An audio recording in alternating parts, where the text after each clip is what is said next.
Hey, welcome to the Death of a Dream. We are here and happy and living and moving and thriving. Okay? Loving that life. So, let's go ahead and dive into our great things. Okay,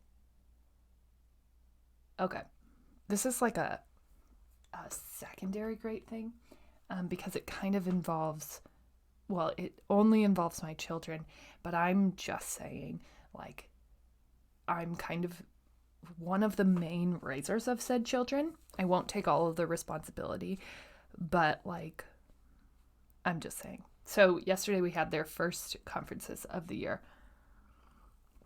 They were Zoom. It was beautiful. I'm not sure we should go back to doing it live. I don't know. Maybe we should. Maybe someone can convince me, but I kind of thought it was awesome. Okay, so because we didn't have to sit in the teeny tiny chairs. Okay.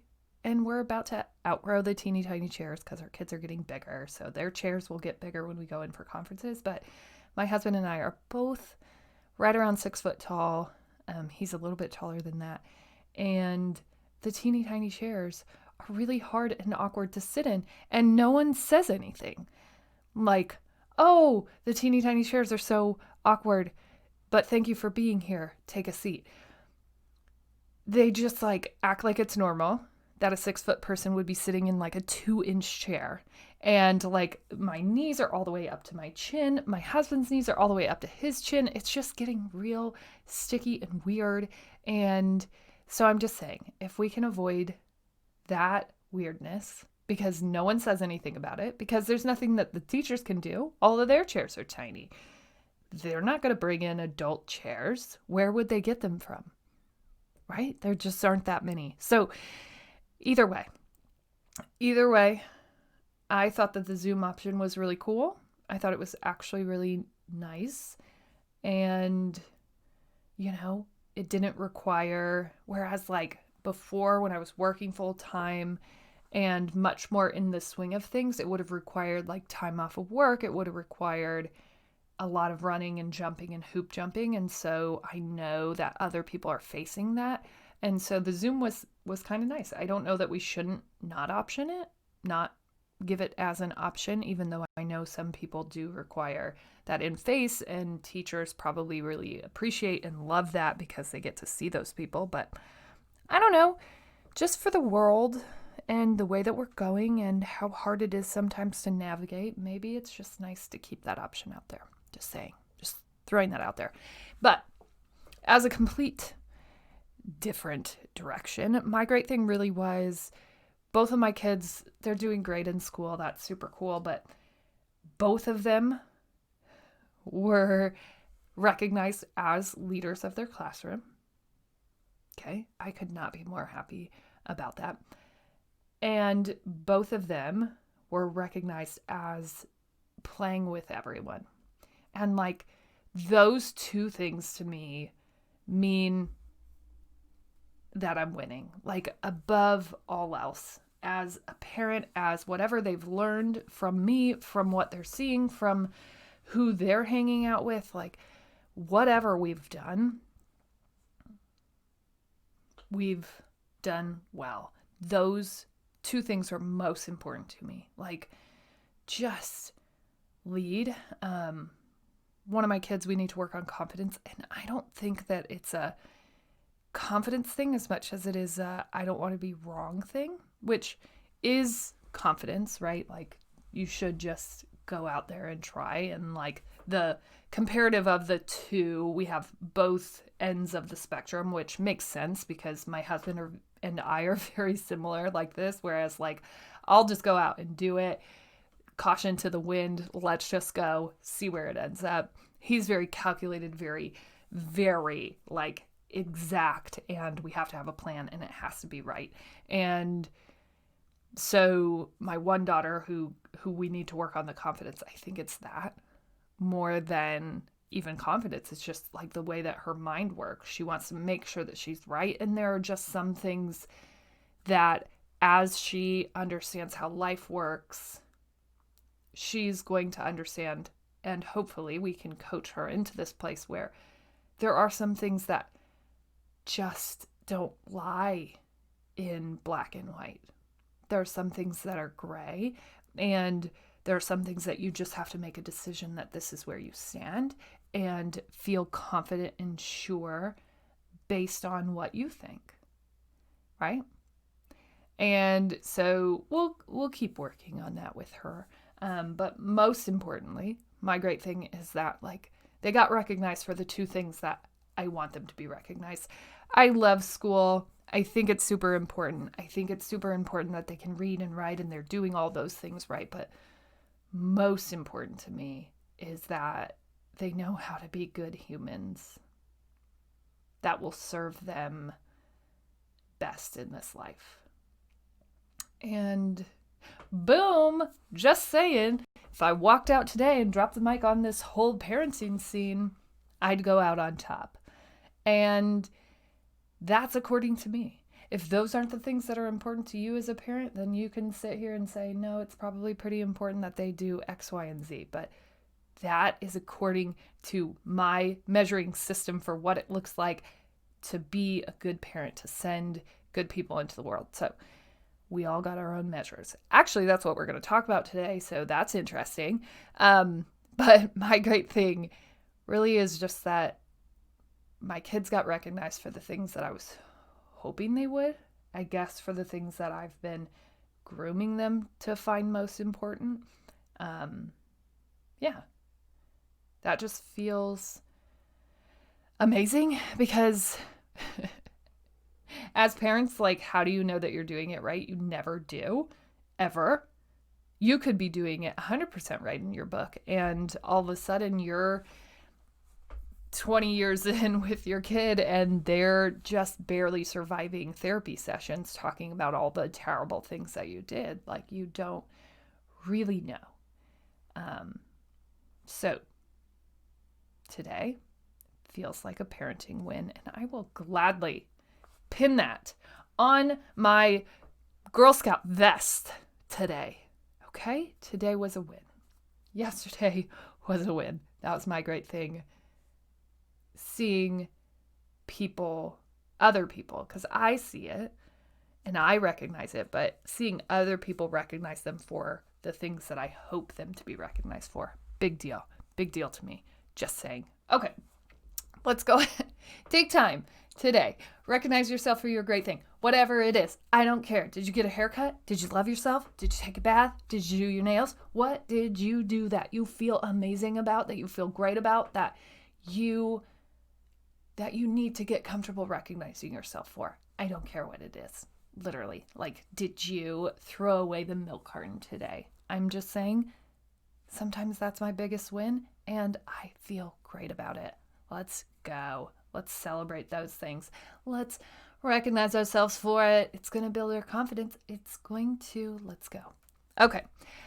So today we're talking about, what are we talking about? I don't know, but I have my not sorry mug. And so whatever we talk about today, I'm just saying I'm not sorry for it. I'm not sorry for feeling stupidly confident about my parenting skills. I'm not sorry for that. I do. I feel great about it today. I'm sure I won't later today when everyone's screaming on our 3.5 week of quarantining and I have a mental breakdown. But for right now, I'm going to go ahead and be excited about it and not feel sorry for it because I feel awesome. Okay? Good. Let's go. All right. Took a drink of the not sorry juice and here we go. So, most importantly, out of like all the things that we've learned here, of all the moves that we've made here, is that your life is according to you. Literally why I started the podcast. That was my breaking point when I realized that life wasn't really going according to me. That I had built an entire world according to what mattered to everyone else. And I had never really examined what mattered to me. And so today it's about like, let's look at the things that we're building according to other people. Let's start breaking that down. Let's start rebuilding according to the things that we find important. And I think that this one's really hard because some of the things that we believe, a lot of the things that we believe, are really based on narratives that are no longer serving us. And I had to break free of those narratives. I was writing about this yesterday. It's like I had told myself for a really long time that I just wasn't really smart enough. And then people would actually say that I was really smart. And so then I would just kind of look at them sideways, when you furrow your brow and one of your brows go up and you just kind of go, I don't think you get me, right? And they did. But I wasn't really willing to throw that narrative out. And to me, it was important that I continued to hold on to that because that was one of my longest standing narratives. If I lose this idea that I'm dumb, what will I be? What narrative do I cling to after that? And so I want you to kind of examine those narratives.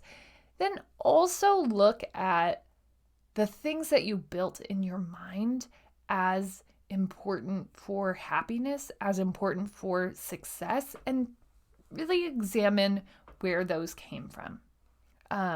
One of mine really that misserved me was that your pay to play really looked like having a nice car. That was the signal that you had success, right?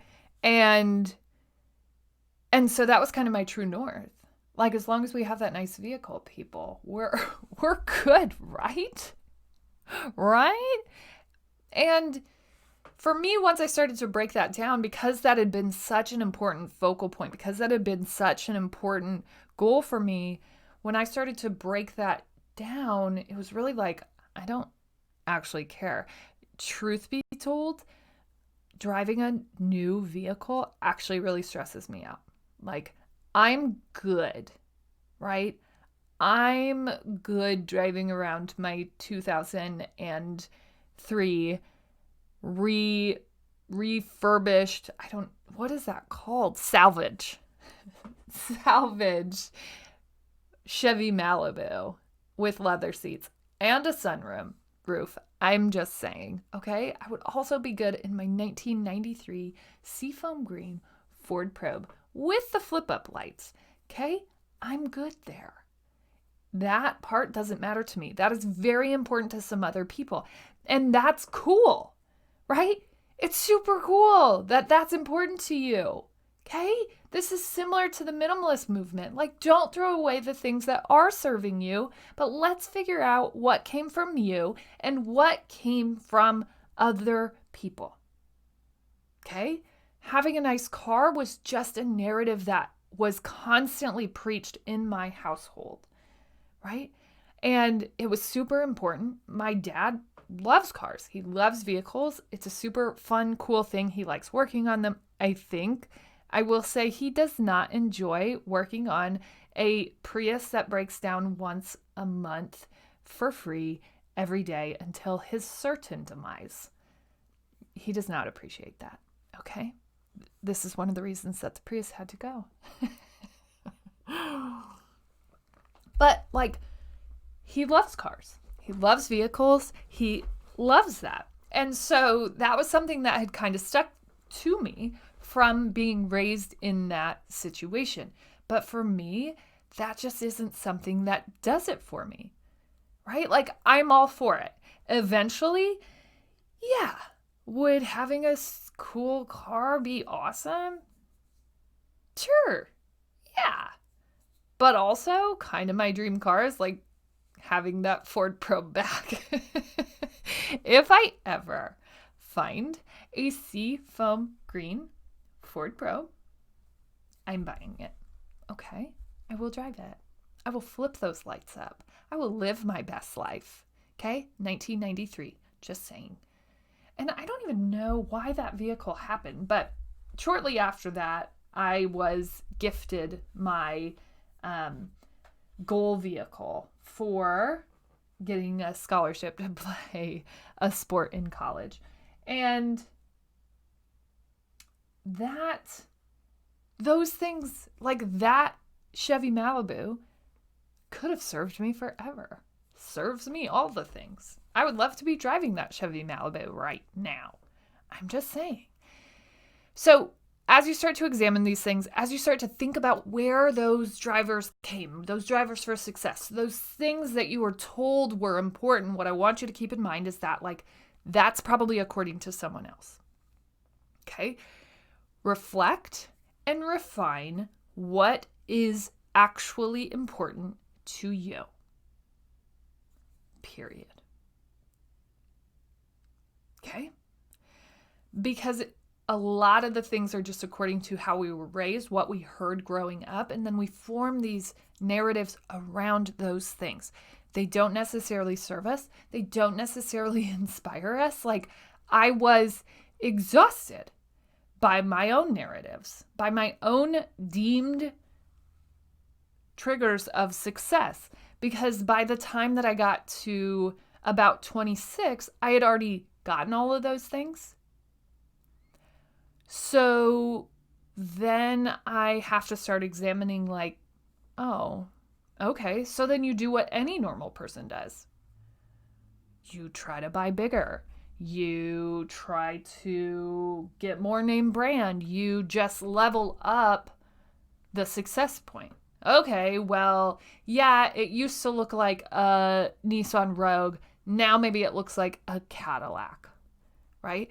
It used to look like just a nice home where we could live and love our lives. Now it looks like building on an acreage, right? And so I think that that's exactly where a lot of us get.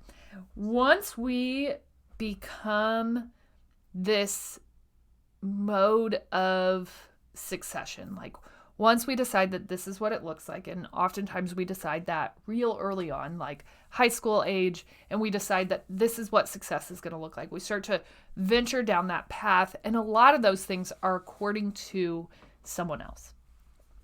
And some of us don't take the time to go back and examine, one, where those came from, two, whether or not they're serving us, and three, whether or not that's going to look like success and happiness over time. For me, once I examined those things, no, it wasn't going to. Absolutely not. And that's okay, right? It's okay to throw those things away. And that doesn't mean that now people can comment, right? Or they can object. Just because you're writing your life a little bit differently than maybe the people before you, like, that's how you break out of that. Do you want a different life, or do you want the same exact one? And I don't think it matters one way or the other. Like, I think about that a lot. Some people are happy, right? And they're vibing and they're doing the things that they wanted to do. And they may look like following the exact footsteps of the people before them. And that is amazing, right? So don't listen to this and go, oh my gosh, I have to change everything. I have to not want a new car. Like, you can want a new car. You can want a very fancy car. You can love that. That's what I'm saying. You get to decide. The question here isn't whether or not you're on the right path. The question here really is it serving you? And will it continue serving you? Or will you never be satisfied, right? And there's like this point where, well, yeah, but I'm going to keep growing. And so my goals are going to keep growing. But a lot of times, especially when a majority of the things on your list are material, right? If a majority of those things revolve around materialistic things, that means you're just going to kind of follow this money train, right? Which again is fine if that's your driver, right? But you're always just going to be looking for the next thing. That can get exhausting within your soul, within your mind. because you'll kind of never settle. You'll never be happy. You're always going to be reaching and moving to the next thing. For people like that who have those materialistic goals, who that is their true north, I think that's fine. Probably most importantly, you're going to need to make sure that you're absorbing and happy when you have done that next thing. Like, even just trusting and loving the process of working to that next thing is probably most important if your goals look materialistic, right? So really, it's just about the examination. The examination. Oh my gosh, I love when I make up words that aren't real words, but then I just try to make them happy and just like commit. Let's go. Let's just make that examination. I don't know. I can't be saved today. It's the mug. I'm telling you. Okay. So upon examination of what that looks like for you, right? What does success look like? What do you want to do? Not what have you been told. This one's super important to me. I think I was just told from a very early age, like, what a person like me could expect from life. And for a very long time, I followed that. I was like, oh, okay. You're right. I shouldn't. No. Okay. So what do we do? Okay. And then I started to realize, first off, people are jerks, okay? Like, why would anyone act as if they know what to expect from a person? Especially as early on as I was told, okay? And as I examine this a little bit further, talking to my friends who live in other countries, the US may be a little bit different, but really a majority of my life and the expectations that were given to me early on in school were based on whatever my parents kind of checked upon entrance, right? So non-college educated father and college educated mother, but like fake college. She went to art school. That's not real, according to most schools, apparently. So those check boxes, that kind of culmination of what made Hanna, meant that I could expect these certain things and not much more, right? And I'm just saying that really guided me into this very small space, even though I am not a small person, right?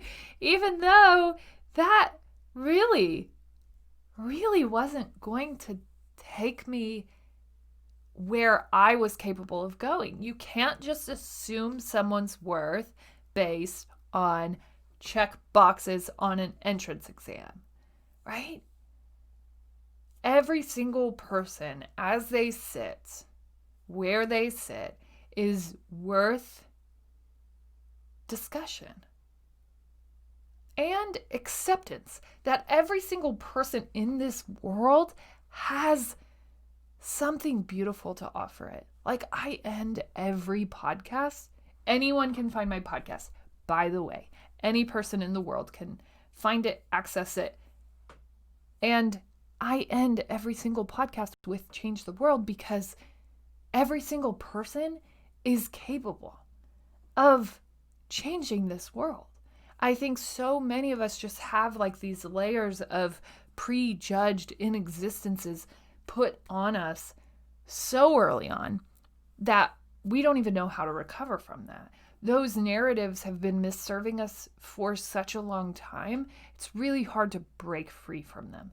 But if we start to look at what we want, if we start to look at what's important to us, not what's important to what we've been told, not what's important to our parents, not what's important to guardians, not what's important to our community. If we really look inside and start examining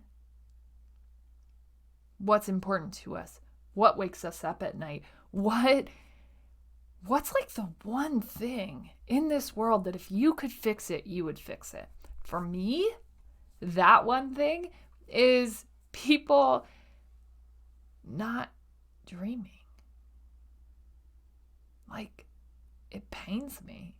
It like really breaks my heart. Actual heart breaking. I can feel it every time that someone like gives up. Every time that someone says that they don't have dreams. Every time that someone is just like lost in how they're even supposed to exist in this world, because people know everyone's here for a reason, for a purpose, for like bigger things, right? And like, I don't mean big things like you're going to go be a movie star, but if like that's what you want to do, then go freaking do it. Absolutely, you can do that. Right? And we're not being served by the things we're being told. And so many of the things that we're told are just honestly told by people who probably couldn't do it themselves. And that's unfortunate because they're trying to break you down, right? And maybe they're trying to save you, but it's not serving you. It's not. Okay? And it's okay to let that go. It's okay to just say, I don't care about those things. That's not important to me. And those people can go ahead and tell you that it should be that you should have a nice car. Sorry, I went into my dad voice there. Maybe he was only telling me that because he didn't want to work on my crappy cars. If there's a chance.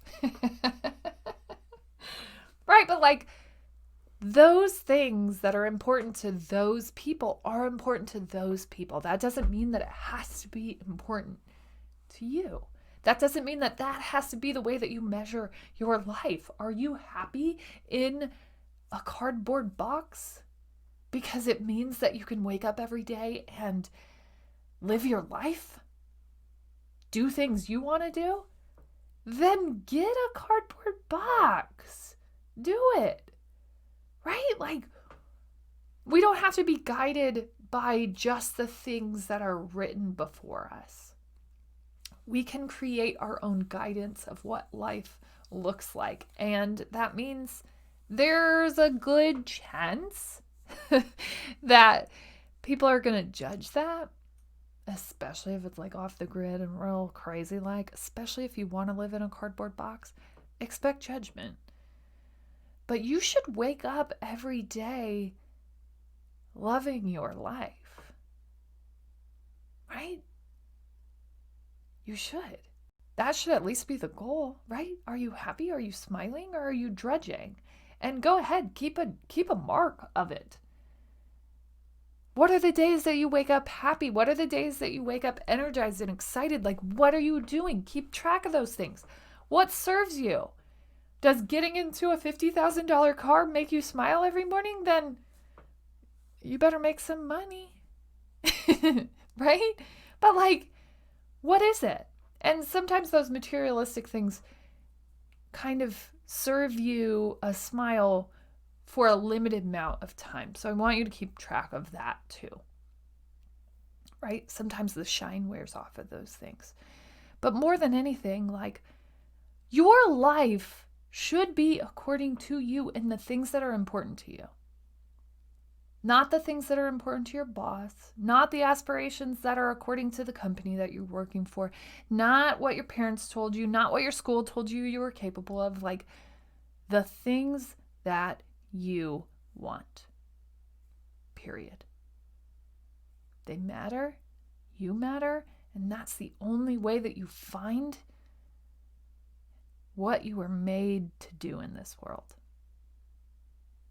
As always, you're smart, you're strong, you're beautiful. What are you going to do? Change the